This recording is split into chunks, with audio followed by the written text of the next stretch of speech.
Everybody, welcome back to the channel. Thanks ever so much for joining me. I really appreciate it. So, the subject of this two-part series is Tamiya's 1/48 scale Focke Wulf FW190A3. Now, as is tradition with me, I like to show the contents of the box for anyone that's not built this before or is looking to see what's in there.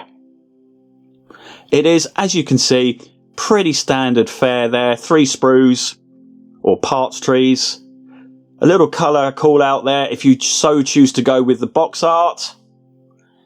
Tamiya have a nice little leaflet here for the less experienced of tips and tricks of how to do it.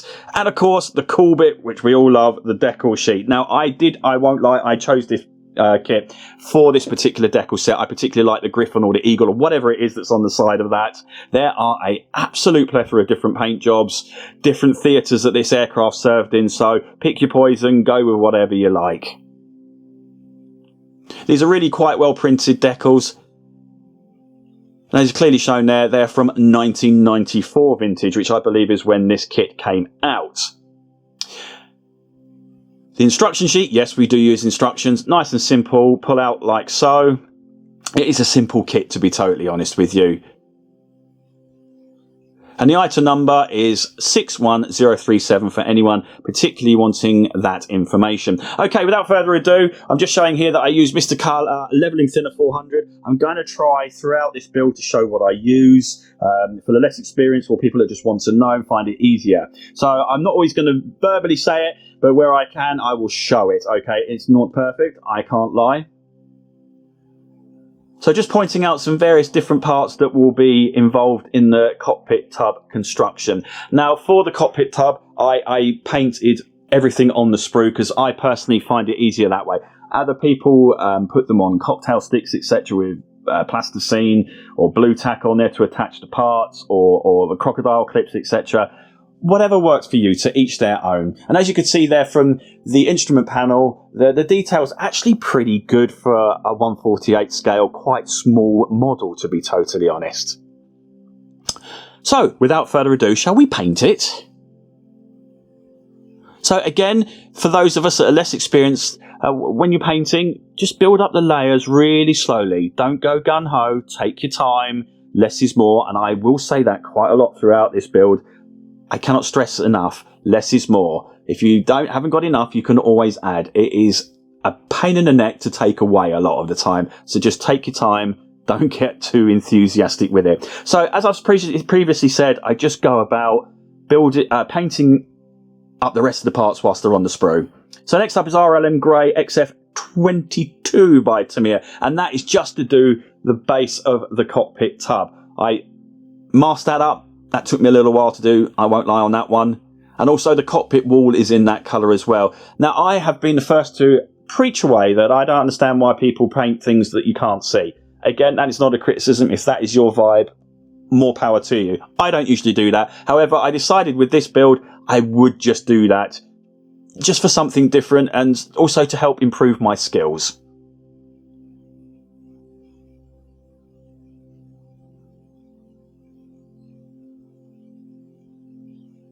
So whilst we're going along painting the cockpit walls, I'd just like to say thank you ever so much again for tuning in. If you haven't already, do hit that like and subscribe button. It helps me out no end. This will be the last time I mention it, I promise you. If you could, that would be grand. Okay, next up is the instrument panel. Now I've painted this in a flat black and then using AK's excellent marker pens. If you haven't got them, check them out. I use their rubber black. The reason for that is because it's got quite a nice fine tip and it will be really, really good to just get the dials in a different shade of black to help them stand out a little bit. They're too well done to not be noticed. Now, I appreciate this is going to be tiny. I also appreciate that you're pretty much not going to see very much of this detail. But what I wanted to do was try and improve my own personal skill set here. I usually use Quinta's excellent vinyl 3D printed decals to do this. Some people say that's cheating, other people think it's great. Again, whatever. I thought with this one, I wouldn't do that. I wanted to keep this build sort of pretty much out of the box and as simple as possible to show what you can do with something like this kit. it's not necessarily a limiting factor. So I was really quite pleased with how this came out, to be totally honest with you. Now, I'm not saying it's completely accurate. I've done it to the best of my abilities. I used various references to find out colours and bits and pieces. Like, just simply, I hate to say it, but just go on Google, have a look, Google up FW198 cockpits, and I tried to sort of use a bit of imagination as accurately as possible, if that makes sense. Get it to where I'm happy with. And I was really quite pleased, considering this is my first attempt at sort of fine detailing cockpits with simply a paintbrush. I personally was quite pleased. Others of you, obviously more professional, might sort of be like, yeah, it's not bad. But to me personally, I was quite happy with it, and I got it to a level that I was happy with. And isn't that what modeling's all about, really, at the end of the day, guys? Doing your best to your own standards and just be happy with what you've made. Is it ever going to be perfect? Probably not.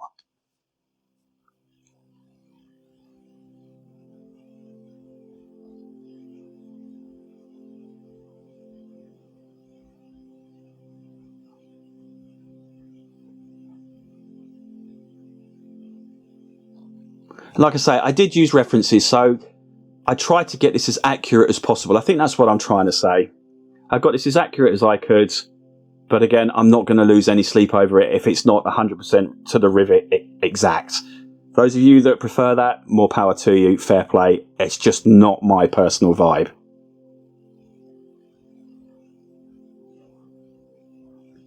So there we go. I left it there. I was quite pleased with that. It points out and highlights little bits and pieces. Just brings up some visual interest if you so happen to be looking in there. And like I said, a lot of this is pretty much covered anyway, especially once the cockpit canopies on, etc. Again, what you can see, was it worth the effort? It was worth the effort because I learned and got some skills from it. So, moving swiftly on with the tub build. All the parts needed for that assembly are there in front of us. And using Tamiya's excellent extra thin cement, say that when you've had a couple of beers, I set about putting said parts where they needed to be.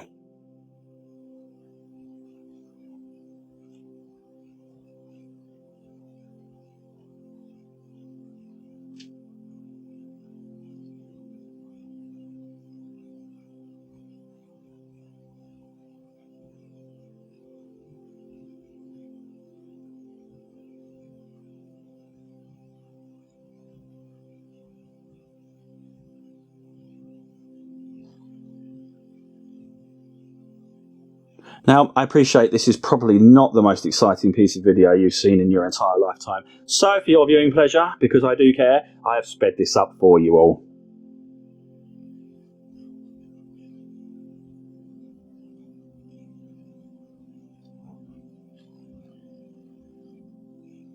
Plonker here decided that he would put the wrong sides of the cockpit tub where they weren't meant to be. And you know, when you're like, why is this not going in? And in the end, it was like, that could be because it's on the other side, you wally. So once Brains of the Year had figured that out, we managed to get the parts where they needed to be.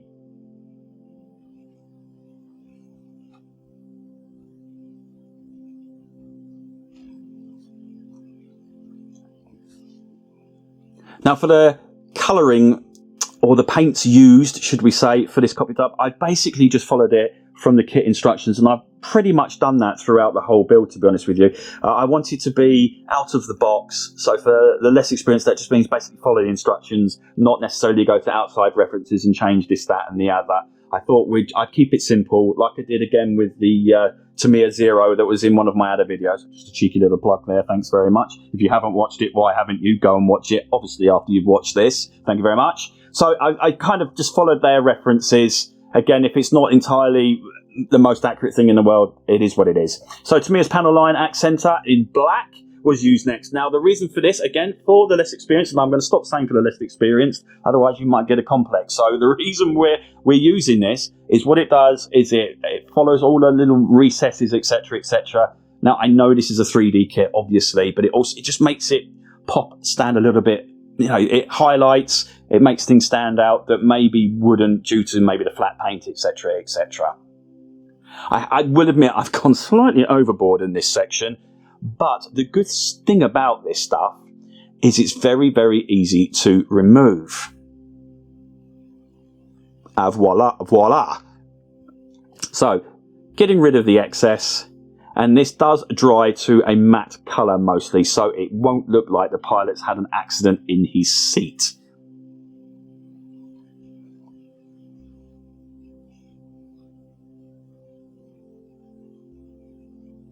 Just while I'm dabbing away here and we're doing a bit of cockpit detail, like I've previously mentioned, this is going to be a 2-part episode. The second part has already been recorded, it's already been edited, and it will be coming out very shortly afterwards. So do keep your eyes peeled for that.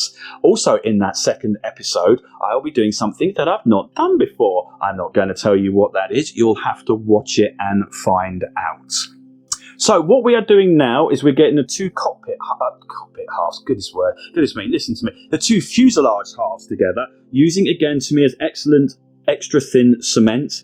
Now I am the first to point out that the brush on this tub probably has seen better days. As the build goes on, I do put my stingy hand in my pocket and buy another pot of it which has got a better brush. So what we're doing here is we're allowing something called capillary action to take effect, where basically the liquid runs down the seam line and it forms like a welded bead, because what the extra thin cement does is it welds the plastic together. What we're looking for creating is a small bead line along there that once it has dried, you can then sand away and it gets rid of the 2 halves of the fuselage seam line and makes it look like one whole fuselage. I hope I've described that in an applicable or in an easy to understand way.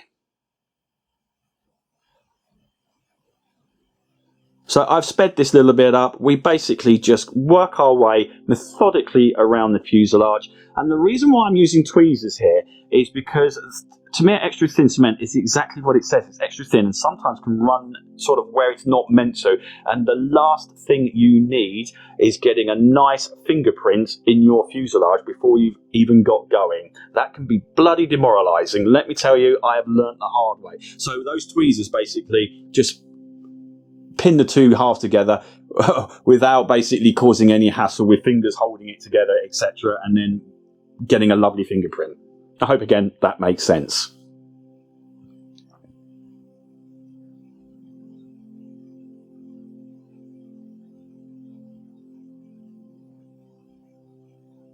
I've gone to a little bit extra length to film this bit because I feel this is quite a critical part to most builds. You've got to get this right. So I hope I've sort of shown a process that makes sense.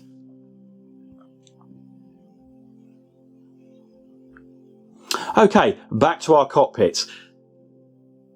I am basically using a silver pencil here. These cockpits were not kept in pristine condition. It's as a war aircraft. They were jumped in and out of. They got chipped, they got dinged, they got this, that, the other. So I'm trying to show a slightly worn cockpit. Again, less is more. So I'm just doing a little bit of a chipping just to sort of make it look a little bit worn and weathered and not brand new. Again, less is more with this. I'm going to get a proper silver AK pencil for this because I think this art pencil doesn't really doesn't do the job as quite as well as maybe something that's a little bit more designed and fit for purpose does.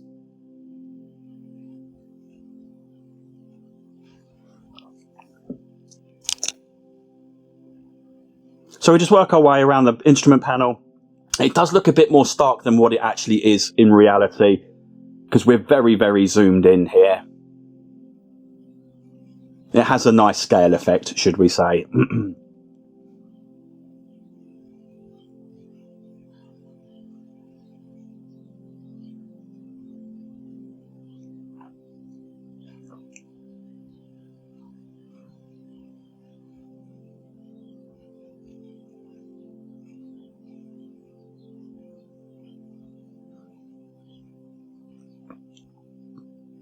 There we go.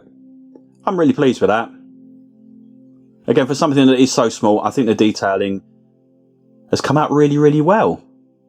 Again, just trying to dry our cockpit seat, our pilot seat after his little accident.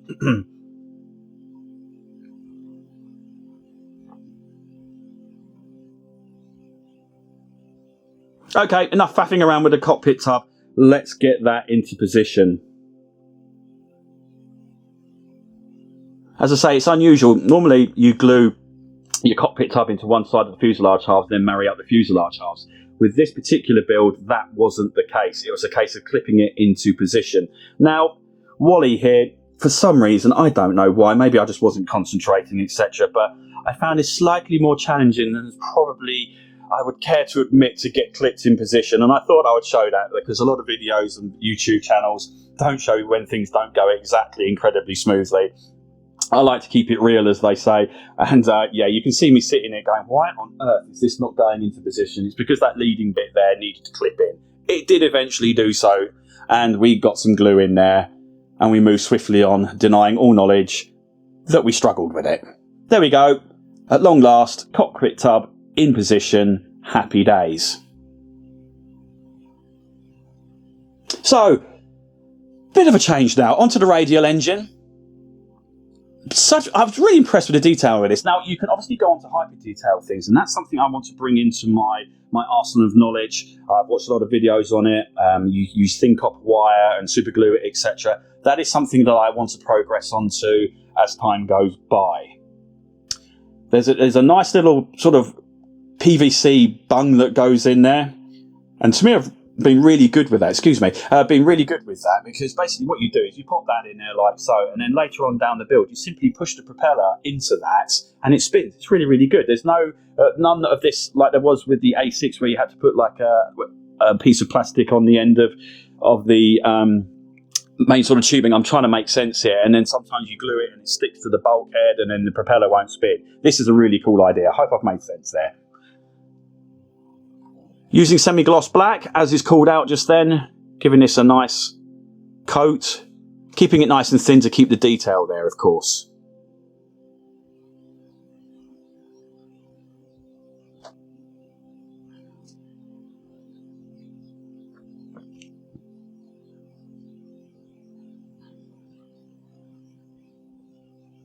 Okay, once that's dried, we use metallic grey XF56 again by Tamiya, and this is just to do the piston heads.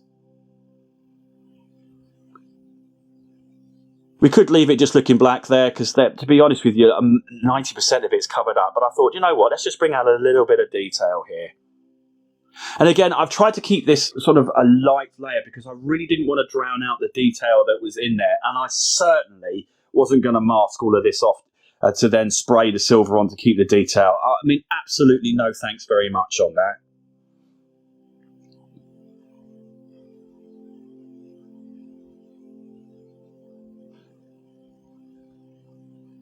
I actually found this really quite therapeutic. Just adding this little bit of extra detail was really, really cool. So I'm not going to bore you by doing the whole lot. So I did all the cylinder heads, did a little bit of dry brushing, as you can see there, just to bring out a little bit of detail. For most of it to be covered up anyway, but who cares, right? So I attached this to the main bulkhead, like so. And we can move on again. Next up are the wings to be constructed. Again, this is a real simple process. It's just much like building the fuselage, to be honest with you. Again, allowing the glue to do its capillary action. We won't concentrate too much on this because I feel we covered this amply with the fuselage.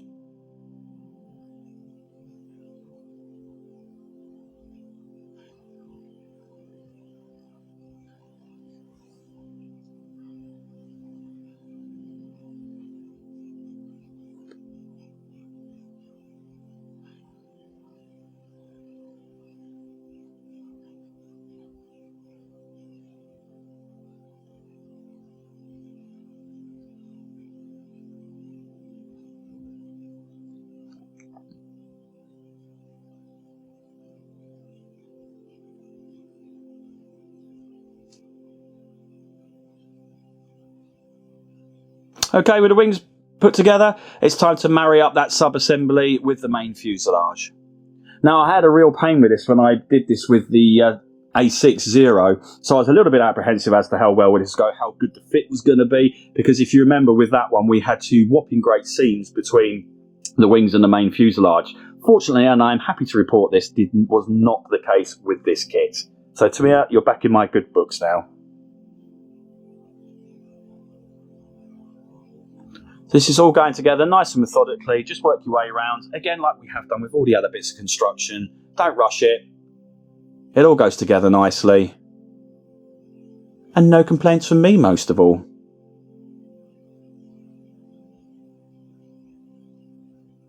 Ah, there we go.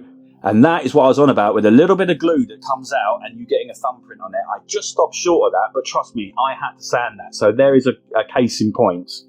Okay. Again, moving swiftly on, it's time to cover up all that lovely detail with the engine panels and shroud going round it, like so. Again, the foot was decent. The fit was decent here, and we do have to bear in mind that these panels were not perfect in real life at all. We do have a bit of a gap there, though, so we're going to have to fill that. That was literally one of the only. I mean, I don't even want to call it a minus point because it really wasn't that bad, but that was just the only ever so slight fitment issue that we had with this.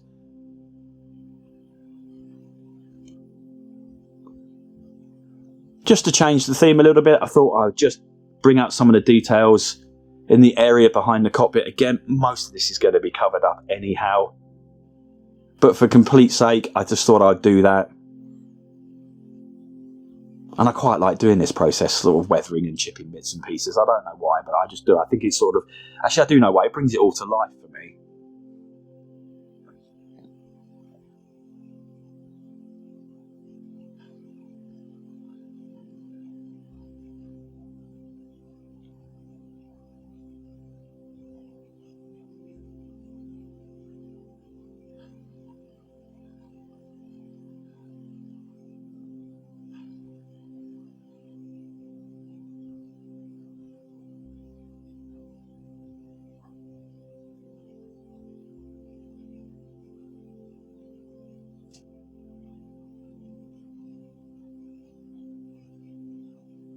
Okay, to finish off this area, and I do promise this is the last of this bit, I did some research and saw that the leading edge of the panel that covered the instrument panel had like a leather leading edge to it, and in like a green colour. So I thought, Phil, if you've gone to all the lengths to get all the dials and that done, you might as well do this bit. So again, this was painted,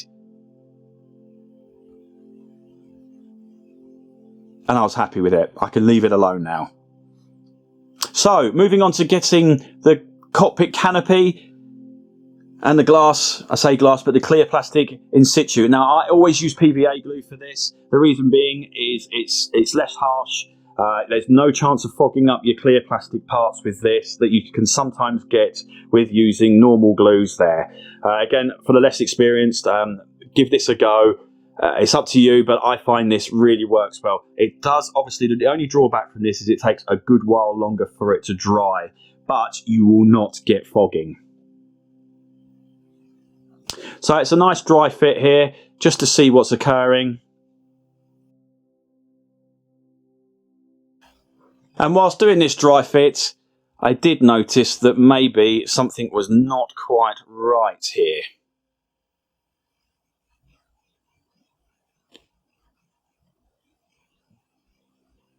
Yep, that'll do, that's better. So this is why, that's the wrong way. This is why we just wanted to dry fit it and just make sure that we get it right, because once it's glued and in position, there ain't no going back. So what I do is I get a little, basically I put a little sort of splodge of PVA glue to the left, and then I use my toothpick here just to apply the glue. It's a more controlled way of doing it, and you've got no chance of it getting in places where it ought not to be.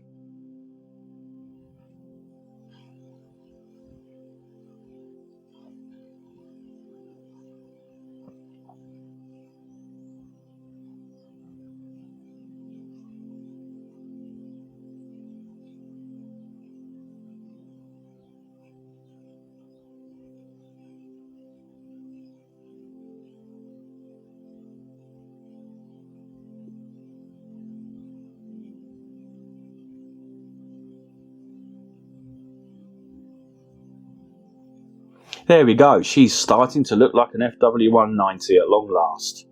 So back to the aforementioned areas that needed a little bit of filling. I used Deluxe Materials Perfect Plastic Putty for this. Everyone has their own choice here, like Milliput, etc., and green stuff, etc., etc. I've tried those. I'm not saying they're crap, because they're certainly not. I prefer this. I find it easier. Now, I am one of those builders that will always take the easy route. I can't lie about that. So I found this Plastic Perfect Putty is absolutely superb. It's not messy. You can wipe it away really easy from places that you don't want it. In fact, I'll tell you what, I'll let the video do the talking here.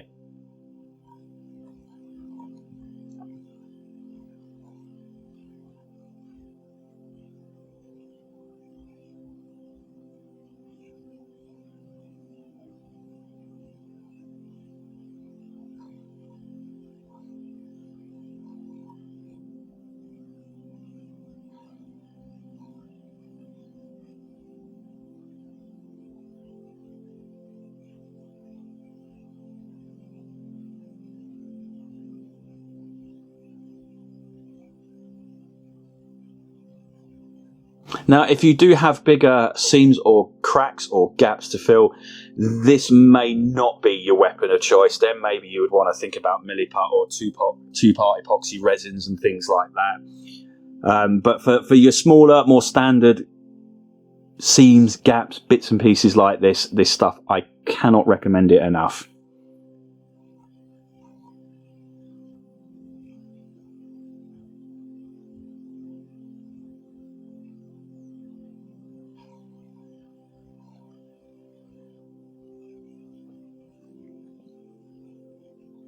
At long last, it's time to paint. So, using Mr. Finishing Surface 1500 in black. Now, you can get this in white as well, and I tend to find it depends what final paint job you're going for, which one you would prefer. I cannot suggest enough to prime your models. It helps adhesion with your paints. It helps longevity, etc., etc. Don't be lazy with it. Prime your aircraft.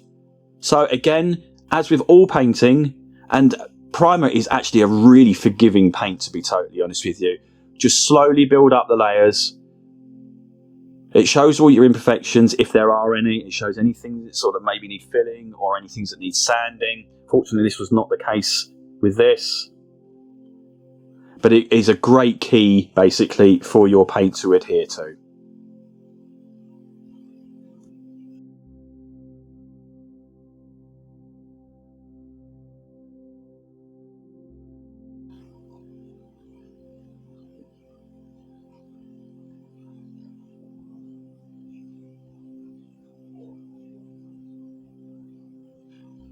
So there we go, just building up the layers nicely. Work your way methodically around the whole aircraft. This stuff dries really, really quickly, so it's pretty quickly handleable.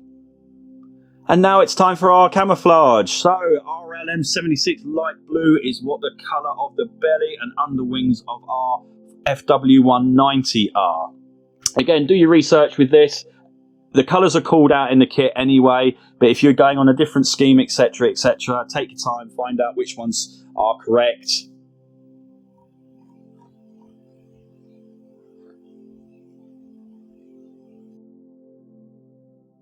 And now it's a case of basically, right, so here, I'm going to try and describe this as best as possible, but I think the video is probably going to be the best sort of, let it do the talking for me. It's a case of building up the layers, because we do not want a flat, boring, sort of fresh out of the paint shop look here. We want something that's got various dimensions, different opacities, some modulation in there, just to give it some sort of variation.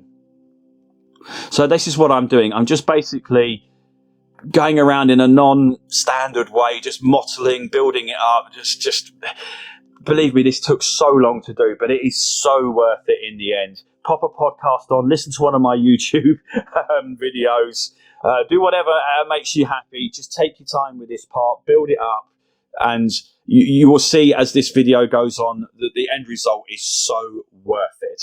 I will talk less and just let this part of the video, this portion of the video, do the talking for me.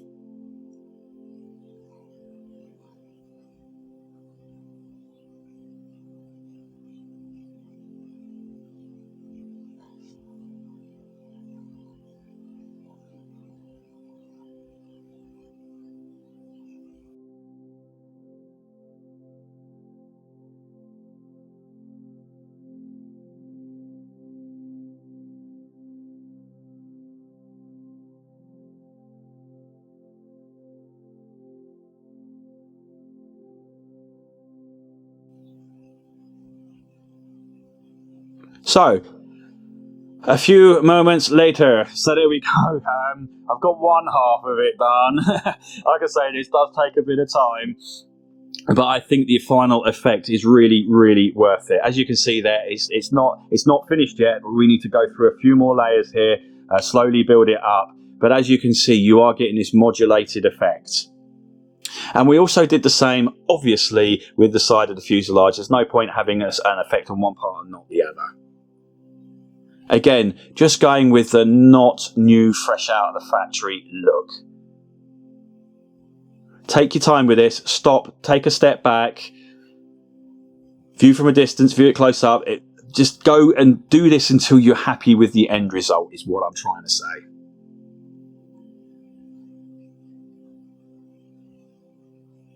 Here I am checking my references. Now, the reason why I'm checking those are, quick colour call out, RLM 76 grey violet, 75, sorry, grey violet. Now, the reason why I was checking those references is because I'll be honest with you guys, this is the first time I've ever done a Luftwaffe camouflage, okay?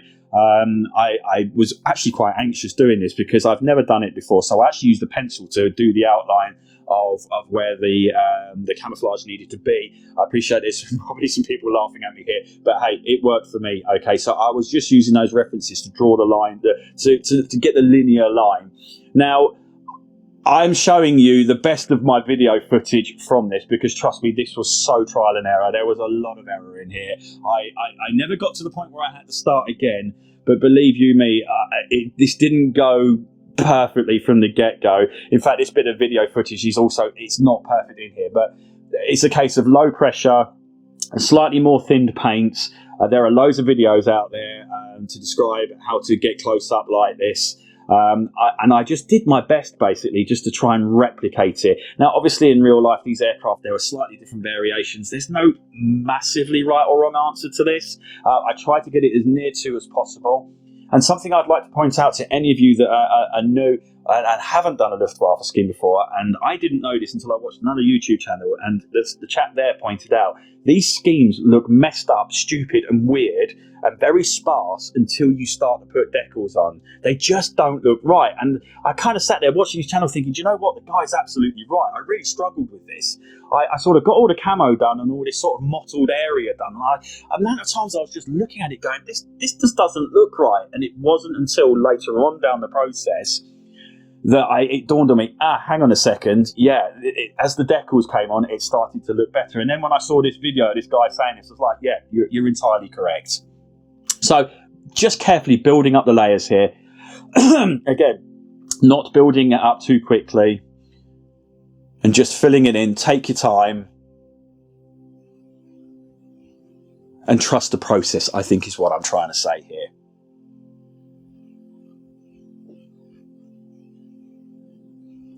Again, just checking my references there to make sure.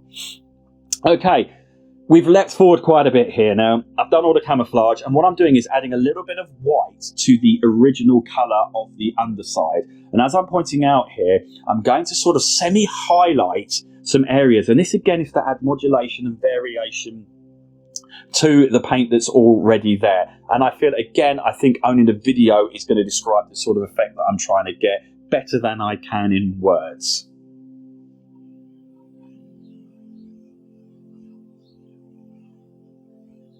Apologies, though, for the colour cut being in the way of where I'm painting.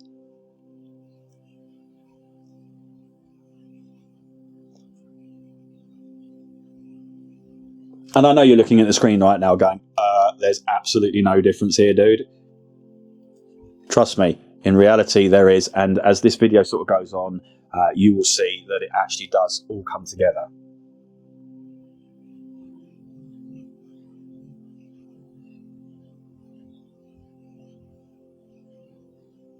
I thought I'd speed up this process because if, like me, you're sick and tired of looking at this, I thought I'd speed it up. And as you can see, we're just sort of highlighting various different areas.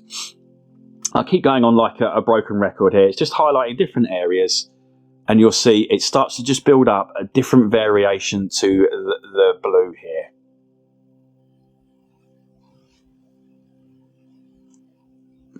Guys, you've got 4.5 minutes to go now. I cannot thank you enough if you've got this far. I really appreciate it. Listen, I fully appreciate that my videos aren't Hollywood. They're not up to the standards that some people's are on here. So I just want to say from the bottom of my heart, it absolutely astonishes me that I've got 1,700 subscribers. Just quick plug, last one of the day. If you haven't already, please do hit the like and subscribe. There you go. You can see now just the slight variations there. Anyway, back to what I was saying. Thank you so much for joining me, getting this far, putting up with my ramblings. I really, really appreciate you doing that. The next video is going to be out shortly. Back to the build in hand. As you can see there, some nice sort of variation going along there, some slightly bleached parts, etc., etc., just to show, as best as I could, a bit of variation. And the camera doesn't pick it up massively here, and I appreciate it's slightly underexposed, which is something I need to work on. I'll make sure that I improve that in future. But hopefully you can still see it. Just the variations there.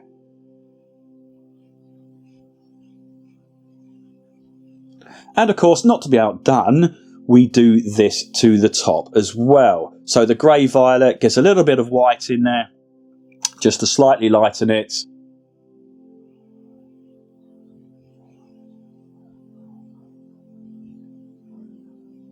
And we basically just do the same process to the top as well.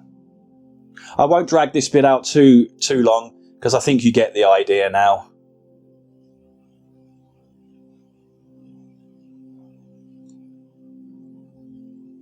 Just adjusting my PSI a little bit there.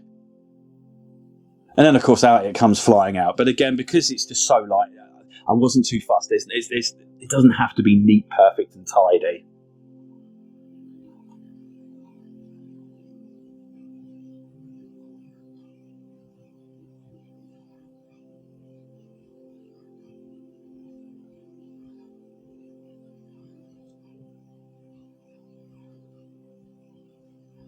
Again, while we're staring at a little action on there, not long to go now, guys. Thank you again if you've got this far. The next episode will be out in less than a week. There we cover what I'm about to show you shortly, and decals and bits and pieces. We move swiftly on, and like I've previously mentioned, there is something that I do at the end which I've never done before. I'd like your opinions on that when you see what I've done. I hope you like it. So, moving swiftly on, get away from that dull colour. We're just going to go with a bit of yellow now. The rudder was yellow, and the chin, basically, of the radial engine cowling is also in yellow. Now, I've left this bit black for a specific reason. It's because I didn't want the yellow to be too bright, basically. So I'm just going to, again, build that up in layers. Once I've stopped faffing about. Just build it up in layers. We don't want it too bright, because this is the underside, of course. It's going to pick up dirt and grime, etc.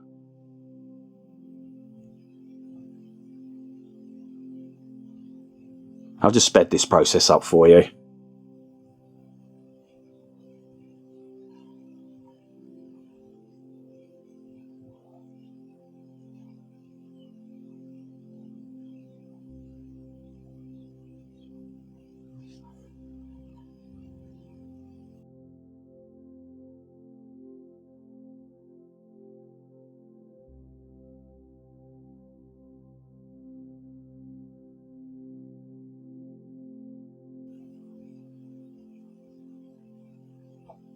There we are, happy with that. Right, next up is decals, but you cheeky lot, you're not going to get to see this bit. Okay, so I'm going to say, have a good one, have a good week. I look forward to seeing you and you joining me in the next episode. Until then, keep building your kits. Don't just keep buying them and stashing them. Keep building them. Have a good one, guys. Peace out. Until next time, thanks again.